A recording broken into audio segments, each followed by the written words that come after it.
Hello friends, வணக்கம் and welcome back to my channel blue Mondays lifestyle. இன்றைக்கி நம்ம சேனலில் என்ன பார்க்க போகிறோன்னு பார்த்தீங்கன்னா வெஜிடபிள் தம் பிரியாணி. இந்த வெஜிடபிள் தம் பிரியாணி எப்படி செய்யலான்னு பார்க்கலாம் வாங்க. இதுக்கு அடிகனமான பாத்திரம் எடுத்து வச்சுருக்கேன். இதில் 3 டேபிள் ஸ்பூன் ஆயில் சேர்த்துக்கிறேன். கூடவே 3 டேபிள் ஸ்பூன் நெய் சேர்த்துக்கலாம். நெய் சூடானதுக்கப்புறம் 1 ஸ்பூன் ஷாஜீரா சேர்த்துக்கலாம். இது கூடவே 4 கிராம்பு, 2 துண்டு பட்டை, 2 பிரியாணி இலை, ஒரு 2 ஸ்டார் அனீஸ், கூடவே கல்பாசி இதெல்லாம் சேர்த்து வதக்கிக்கோங்க. இது கூடவே 3 ஏலக்காய் சேர்த்துக்கலாம். இந்த ஸ்பைசஸோட அரோமா நமக்கு வெளியே வந்ததுக்கப்புறம் இது கூட 3 பச்சை மிளகாய் சேர்த்துக்கிறேன். ஸ்பைசஸோட வாசனையே சூப்பராக இருக்குது. நெக்ஸ்ட்டு இது கூட நறுக்கி வச்ச வெங்காயத்தை சேர்த்துக்கலாம். பிரியாணிக்கு எப்போவுமே வெங்காயம் நம்ம மெலிசாக ஸ்லைஸ் பண்ணி ஆட் பண்ணால் சூப்பராக இருக்கும். நான் இங்கே பொடியாக அரிஞ்சு சேர்த்துருக்கேன். இந்த மாதிரி ட்ரை பண்ணி பாருங்கள், இதுவும் நல்லா தான் இருக்கும். வெங்காயம் நல்லா பொன்னிறமாக வதங்குற அளவுக்கு வதக்கிக்கோங்க. இது கூடவே ஒரு தக்காளி சேர்த்துக்கலாம்.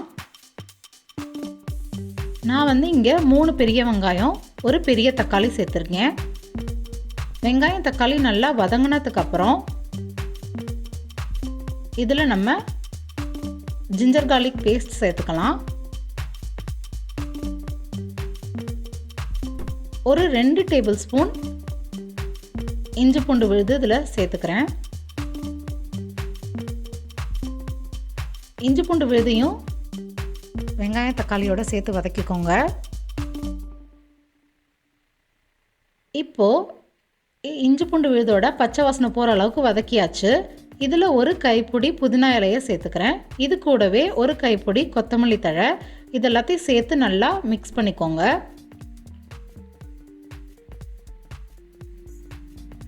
நம்ம இந்த சேர்த்த வெங்காயம் தக்காளி இஞ்சி பூண்டு விழுது இது கூடவே புதினா கொத்தமல்லி எல்லாம் சேர்த்து நல்லா வதக்கினதுக்கப்புறம் இதில் இப்போ மசாலா சேர்த்துக்கலாம். 1/4 டீஸ்பூன் மஞ்சத்தூள், 1/4 டீஸ்பூன் கரம் மசாலா, ஒரு 2 ஸ்பூன் காஷ்மீரி மிளகாய்த்தூள், கூடவே 1 ஸ்பூன் தனியாத்தூள் இதெல்லாம் சேர்த்து நல்லா வதக்கிக்கலாம். இப்போ நம்மளோட மசாலா வெங்காயம் தக்காளியோட சேர்ந்து வர அளவுக்கு வதக்கினதுக்கப்புறம் கொஞ்சமாக அடிப்பிடிக்காமல் இருக்கிறதுக்கு 1/4 கப் தண்ணி சேர்த்துக்கிறேன். ரொம்ப கொஞ்சமாக சேர்த்துக்கோங்க. இப்போ நம்மளோட வெங்காயம் தக்காளியை நல்லா வதக்கியாச்சு. இப்போ இதில் நம்ம நறுக்கி வச்ச காய்கறியை சேர்த்துக்கலாம். இதில் இப்போ நான் கேரட் சேர்த்துக்கிறேன். கேரட், பீன்ஸு, பட்டாணி, உருளைக்கிழங்கு இதெல்லாமே சேர்த்துக்கலாம். நீல வாக்கில் வெட்டி வச்ச கேரட் சேர்த்தாச்சு. நீல வாக்கில் வெட்டி வச்ச பீன்ஸ் சேர்த்துட்டேன். கூடவே சின்ன சின்ன க்யூப்ஸாக கட் பண்ண உருளைக்கிழங்கையும் சேர்த்தாச்சு. இது கூடவே பச்சை பட்டாணி இதெல்லாத்தையும் சேர்த்து நல்லா மிக்ஸ் பண்ணி விடுங்க.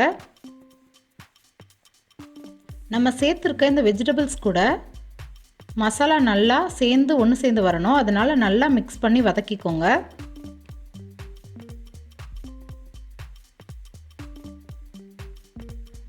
இப்போ பாருங்கள், நம்மளோட வெஜிடபிள்ஸில் மசாலா நல்லா ஒன்று சேர்ந்து வந்துருச்சு, அடியும் பிடிக்கலை. அந்த மாதிரி நல்லா வதக்கிக்கோங்க. நெக்ஸ்ட்டு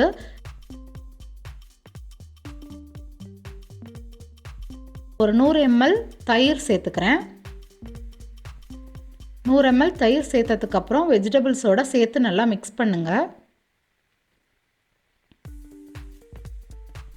நம்ம காயோடு சேர்த்து நல்லா மிக்ஸ் பண்ணியாச்சு. இதுக்கு தேவையான உப்பு சேர்த்துக்கலாம்.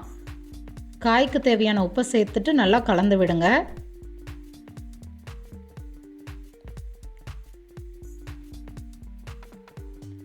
நெக்ஸ்ட்டு 1 ஸ்பூன் பிரியாணி மசாலா சேர்த்துக்கிறேன். இந்த பிரியாணி மசாலாவை சேர்த்துட்டு ஒரு வதக்கி விட்டுக்கோங்க. இப்போ நான் இந்த டம்ளரில் 2 டம்ளர் அரிசி எடுத்திருக்கேன். ஸோ இதனால் 4 டம்ளர் தண்ணி சேர்த்துக்கிறேன். 1 டம்ளருக்கு 1:2 ரேஷியோ கணக்கில் 2 டம்ளருக்கு 4 டம்ளர் தண்ணி சேர்த்தாச்சு. இது இப்போ நல்லா கலந்து விட்டுட்டு ஒரு தடவை உப்பு செக் பண்ணிக்கோங்க கரெக்டாக இருக்கான்னு சொல்லிவிட்டு. இப்போ இது வந்து நம்ம க்ளோஸ் பண்ணி வச்சு ஒரு 5 மினிட்ஸ் குக் பண்ணலாம். நம்மளோட வெஜிடபிள்ஸ்லாம் நல்லா கொதித்து வந்ததுக்கப்புறம் வெந்திருக்கும். இப்போ நல்லா தண்ணி கொதிக்குது. இதில் இப்போது நம்ம அரிசியை சேர்த்துக்கலாம். நான் வந்து இங்கே பாஸ்மதி ரைஸ் எடுத்து வச்சுருக்கேன். இப்போ இதை நல்லா கழுவிட்டு தண்ணியை வடித்து எடுத்து வச்சுருக்கேன். ஒரு 20 மினிட்ஸ் மட்டும்தான் ஊற வச்சேன். இப்போ இந்த அரிசியை கொஞ்சம் கூட தண்ணி இல்லாமல் இதெல்லாம் சேர்த்தாச்சு. சேர்த்துட்டு மிக்ஸ் பண்ணி விட்டுருங்க. லாஸ்ட்டாக ஒரே ஒரு லைம் ஜூஸை சேர்த்துக்கிறேன். ஒரே ஒரு லெமன் புழிஞ்சு வச்சுருந்தேன். அந்த லெமன் ஜூஸையும் சேர்த்தாச்சு. கூடவே கொஞ்சமாக புதினா, கொஞ்சம் கொத்தமல்லி இதை சேர்த்துட்டு நம்ம லிட்டு போட்டு மூடி வச்சிடலாம். இப்போ அந்த ரைஸோட அந்த தண்ணி நல்லா குக்காகி வெறும் நமக்கு ரைஸ் மட்டும்தான் தெரியணும். இப்போ பாருங்கள் நல்லா வெந்துருச்சு.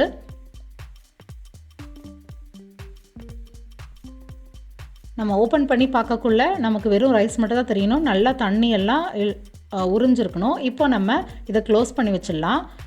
நம்ம தம் போடுறதுக்கு நம்ம வீட்டில் வந்து ஆல்ரெடி வந்து வேஸ்ட்டு தவா இருந்துச்சுன்னா அதை வந்து ஸ்டவ் மேலே வச்சுக்கோங்க. அந்த தவா மேலே நம்ம பிரியாணி பாத்திரத்தை எடுத்து வச்சிடலாம். இப்போ இது மேலே வெயிட் போடுறதுக்கு நல்லா கொதிக்க வச்ச சுடு தண்ணியை எடுத்து மேலே ஒரு பாத்திரத்தில் வைக்க போகிறேன். உங்களுக்கு வேணும்னா நீங்கள் இந்த வெயிட்டு கல் அந்த மாதிரி வந்து இருக்குல்ல, அதை எடுத்து நம்ம மேலே வச்சுக்கலாம். அப்போது நமக்கு அதுவும் தம்மாக இருக்கும். நான் இங்கே வந்து நல்லா கொதிக்கிற சுடு தண்ணி ஒரு பாத்திரத்தில் வச்சுக்கிறேன். அதையும் வந்து ஒரு லிட்டு போட்டு மூடிட்டேன். இப்போ வந்து இது ஒரு 15 to 20 மினிட்ஸ் வந்து மீடியம் ஃப்ளேமில் குக் ஆகட்டும். 15 to 20 மினிட்ஸ்க்கு அப்புறம் நம்ம ஸ்டவ் ஆஃப் பண்ணிட்டு ஒரு 15 மினிட்ஸ் அப்படியே விட்டால் நம்மளோட பிரியாணி ரெடி ஆகிடும். வாங்க, இப்போது நம்மளோட டைமிங் எல்லாம் முடிஞ்சிருச்சு. இப்போ திறந்து பார்க்கலாம். வாவ், சூப்பரான வெஜிடபிள் பிரியாணி இப்போது ரெடி ஆயிடுச்சு. பாருங்கள் எவ்வளோ சூப்பராக உதிரி உதிரியாக வந்திருக்குன்னு சொல்லிட்டு. நமக்கு வந்து மீடியம் ஃப்ளேமில் ஒரு 15 மினிட்ஸ் குக் பண்ணுற டைம் மட்டும்தான். அதுக்கப்புறம் ஸ்டவ் ஆஃப் பண்ணிட்டு ஒரு 15 மினிட்ஸ் வந்து அப்படியே டிஸ்டர்ப் பண்ணாமல் விட்டுருங்க. சூப்பரான வெஜிடபிள் தம் பிரியாணி நமக்கு ரெடி ஆகிடும். இதில் வந்து நான் என்ன பண்ணிக்கிறேன்னா ஓரத்தில் கொஞ்சம் நெய் சேர்த்துக்கிறேன். இது ஆப்ஷனல் தான், உங்களுக்கு வேணும்னா நீங்கள் சேர்த்துக்கோங்க. நெக்ஸ்ட் இதில் கொஞ்சமாக ஃப்ரெஷ் கொத்தமல்லி தழையை மேலே தூவிக்கிறேன். ஸோ சூப்பரான வெஜிடபிள் தம் பிரியாணி ரெடி ஆயிடுச்சு. இப்போ பாருங்கள் ஃப்ரெண்ட்ஸ், நான் சைட்லலாம் எடுத்து காட்டுறேன். எவ்வளோ பொல பொலன்னு உதிரியாக இருக்குன்னு பாருங்கள். கொஞ்சம் கூட அடி பிடிக்கவே இல்லை. சூப்பரான தம் பிரியாணி இப்போ ரெடி ஆயிடுச்சு. இந்த மாதிரி உங்கள் வீட்டில் செஞ்சு பாருங்கள், கண்டிப்பாக நல்லாயிருக்கும். இப்போ இது கூடவே சர்வ் பண்ணுறதுக்கு நம்ம ரைத்தா ரெடி பண்ணிடலாம். இந்த மாதிரி ஒரு சாப்பரில் ஆனியன் கட் பண்ணி ரைத்தா ரெடி பண்ணிக்கலாம். இந்த சாப்பரில் நான் என்ன பண்ணிக்கிறேன் அப்படின்னா, ஆனியனை இந்த மாதிரி 4 பீசஸாக சின்ன சின்ன க்யூப்ஸாக கட் பண்ணிக்கிறேன். அதை இந்த சாப்பரில் சேர்த்துக்கிறேன்.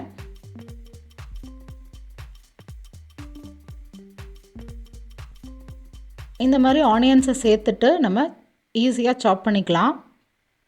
நிறைய பேர் வீட்டில் வந்து இப்போது நம்மளோட ஃபுட் ப்ராசஸர்லேயே வருது ஆனியன் ஸ்லைஸ் பண்ணுறது, சாப் பண்ணுறது.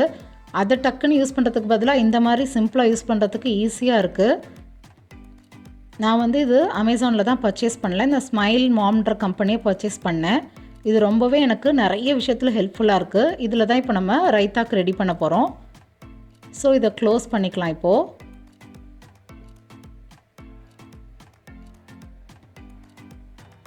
இதை க்ளோஸ் பண்ணிவிட்டு ஒரு கையால் நல்லா டைட்டாக பிடிச்சிக்கோங்க. இன்னொரு கையால் நம்ம இதை ஜஸ்ட்டு இப்படி இழுத்து விட்டால் போதும். ஒரு 4 டைம் நம்ம வந்து புல் பண்ணும்போது நமக்கு ஆனியன் வந்து ஃபைனாக சாப் ஆகி வரும். நம்ம எவ்வளோ தூரத்துக்கு புல் பண்ணுறோமோ அந்தளவுக்கு சாப்டாக கிடைக்கும். ஒரு 4 டைம்ஸ் 5 டைம்ஸ் பண்ணுனா இவ்வளோ தூரத்துக்கு கிடைக்கும் நமக்கு. இன்னமும் உங்களுக்கு பொடிசாக வேணும்னா இன்னும் கூட கொஞ்சம் நீங்கள் இந்த மாதிரி அந்த கயிறை புல் பண்ணிக்கலாம். இப்போ நமக்கு சாப்டு ஆனியன்ஸ் கிடச்சாச்சு. இதை வச்சு இப்போ நம்ம ரைத்தா ரெடி பண்ணிக்கலாம். ஒரு பவுலில் சாப் பண்ண ஆனியன்ஸ் கொஞ்சம், கூடவே 2 டேபிள் ஸ்பூன் தயிர் சேர்த்துக்கலாம்.